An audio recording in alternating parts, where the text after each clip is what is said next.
Nos vamos hasta el Departamento de Estado para hablar sobre lo que está ocurriendo en Ucrania y cómo impacta eso la región y la relación de Estados Unidos con la región. Nos acompaña Derek Chollet, él es consejero del Departamento de Estado, del secretario de Estado, y nos acompaña desde Washington. Gracias, señor consejero, por estar en directo USA.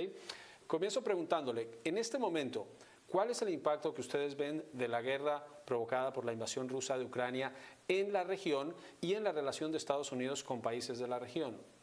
Well, thanks for having me. The war between Russia and Ukraine Bien, gracias por invitarme. La guerra entre Rusia y Ucrania y el ataque injustificado y no provocado que Rusia ha realizado contra Ucrania no es solo un tema entre Rusia y Ucrania, sino realmente una crisis global. Hemos visto durante las últimas semanas cómo el mundo reaccionó junto para condenar lo que Rusia ha hecho y realmente reaccionó para apoyar al pueblo ucraniano. Estados Unidos y otros aliados están proveyendo una cantidad significativa de asistencia a Ucrania, pero también necesitamos hacer más para ayudar a los ucranianos en sus necesidades humanitarias, pues vemos los millones de refugiados que ha creado esta crisis. Hay cientos de miles también que están desplazados dentro del país. Necesitamos reaccionar juntos.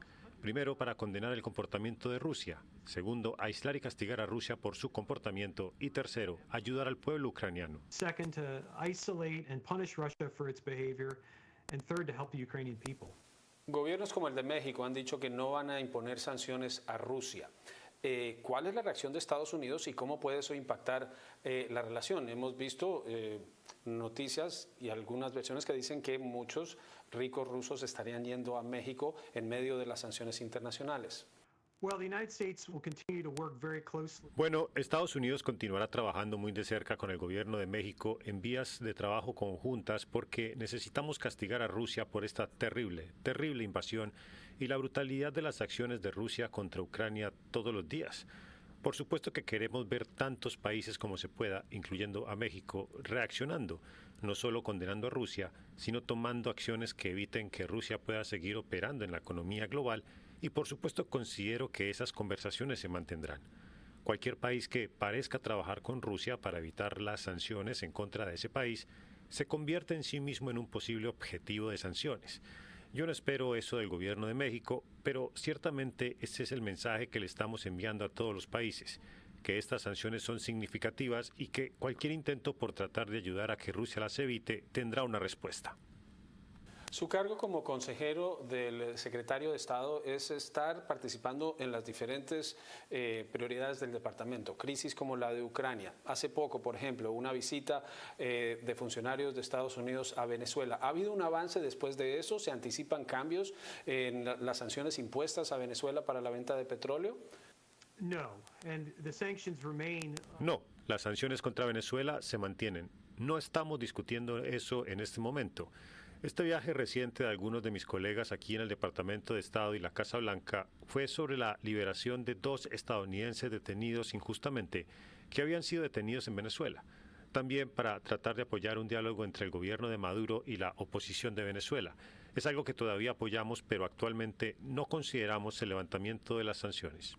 Hubo otras medidas, por ejemplo, Colombia fue uno de los países que le pidió a la Corte Penal Internacional investigar crímenes de guerra en Rusia. Ese tipo de gestiones, ¿hacia dónde van y qué otros países están tomando medidas para avanzar lo que Estados Unidos considera se debe hacer para aislar diplomáticamente a Rusia? Sure. Well, President Biden recently met. Bueno, el presidente Biden se reunió recientemente con el presidente de Colombia aquí en Washington y ellos tuvieron buenas discusiones. Y entre los temas que ellos discutieron fue la cooperación para sancionar y aislar a Rusia. Estados Unidos, no obstante, no es un integrante de la Corte Penal Internacional. Nosotros hacemos lo que podemos para apoyar la investigación sobre crímenes de guerra. El presidente Biden y el secretario de Estado Blinken han dicho ambos en días recientes que ellos creen que se han cometido crímenes de guerra dentro de Ucrania y que Putin es un criminal de guerra.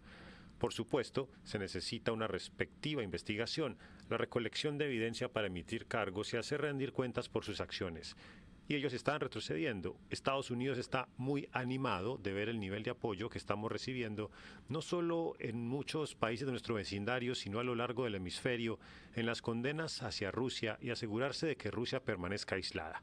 Acciones de la Asamblea General, por ejemplo, en donde muchos jugadores regionales votaron en contra de Rusia y condenaron sus acciones. Eso fue muy significativo y nosotros continuaremos trabajando con nuestros aliados en el hemisferio para asegurarnos de que Rusia enfrente las consecuencias por lo que ha sido una guerra injustificada, no provocada y brutal contra Ucrania. Consejero, hay un debate en la región entre quienes dicen que Estados Unidos está ejerciendo una doble moral porque tuvo una presencia en Irak, en Afganistán, en Libia y que ahora no puede estar dando lecciones de moral de lo que está ocurriendo en Ucrania. ¿Qué le responde a usted a quienes están presentando ese argumento? Esa es una falsa equivalencia y francamente es una mentira. Rusia está emprendiendo esto, por supuesto, y creo que esto no tiene mérito. Todas las circunstancias son diferentes. En Libia, por ejemplo, hubo una resolución del Consejo de Seguridad autorizando acciones de la OTAN en Libia hace una década. Lo que pasa en Ucrania y lo que hemos visto desarrollarse en las últimas semanas es un ataque premeditado y no provocado por parte de un país grande como Rusia en contra de un vecino pequeño como Ucrania. Esto va en contra del corazón del sistema internacional, en el sentido de que los países tienen derecho a su soberanía, a proteger sus fronteras y que los países grandes no pueden lanzar agresiones en contra de países pequeños. Esto nos está afectando a todos. Todos los integrantes de las Naciones Unidas deben salir a defender estos principios fundamentales del sistema internacional, porque si no lo hacemos, esto pone en duda la viabilidad del sistema internacional como tal. Nos anima mucho que tantos países del hemisferio que se han levantado y expresaron en una sola voz y esperamos que otros se unan en ese camino muy pronto. Para terminar, uno de los ejes de esta guerra ha sido la información y la desinformación. Y la desinformación ya era un tema preocupante no solo en Estados Unidos, sino en la región. ¿Cómo están viendo ese fenómeno ahora y cuáles pueden ser las consecuencias de este conflicto en la relación de Estados Unidos con los países de la región y en el manejo de la información para evitar que se siga propagando esa desinformación? Bueno, los esfuerzos rusos por darle la vuelta a la verdad, la desinformación que se propaga con mentiras totales, no es nuevo. Hemos visto cómo esto se ha incrementado significativamente más o menos durante la última década. Todos los países del hemisferio, incluyendo Estados Unidos, se enfrentan a este desafío. Yo sé que los medios rusos son bastante activos a lo largo de Latinoamérica. Estados Unidos y Europa han dado pasos para limitar la capacidad de Rusia para propagar sus mentiras y desinformación. Creo que otros países deberían pensar seriamente sobre estos pasos, pues esto sigue siendo un gran desafío para todos nosotros, particularmente en democracias con sistemas abiertos, en donde se propagan estas mentiras, y vemos cómo Rusia trata de usar las redes sociales en particular para propagar esta desinformación. Lo hemos visto en el pasado, lo vemos en este conflicto en particular con Rusia, que intenta dar pretextos para sus acciones militares, de que de alguna forma ellos son las víctimas y que Ucrania es el agresor, lo cual es por supuesto una acusación absurda. Creo que necesitamos ser más conscientes de la desinformación rusa. Creo que nuestros ciudadanos, nuestros públicos necesitan ser más conscientes de que debemos ser consumidores atentos, pero también creo que esto recae sobre los gobiernos, que deben dar más pasos para evitar la propagación de la desinformación. Y cuando se trata de las relaciones de Estados Unidos en la región, por supuesto que es una prioridad de la administración Biden fortalecer nuestros lazos a lo largo del hemisferio, las relaciones de vieja data que tenemos con tantos países.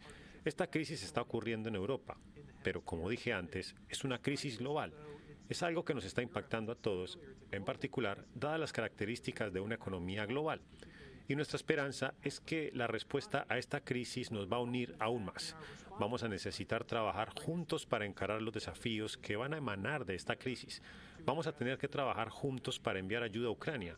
Vamos a trabajar juntos para navegar entre las dificultades de esta crisis, sea el golpe energético que ya estamos viendo o el efecto general sobre la economía global.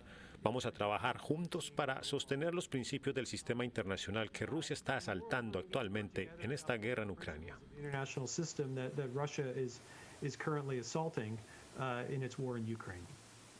Derek Chollet es consejero del Departamento de Estado, nos acompaña desde Washington. Muchas gracias, consejero Chollet, por estar en Directo USA. Thank you. It's great to be with you. Thank you.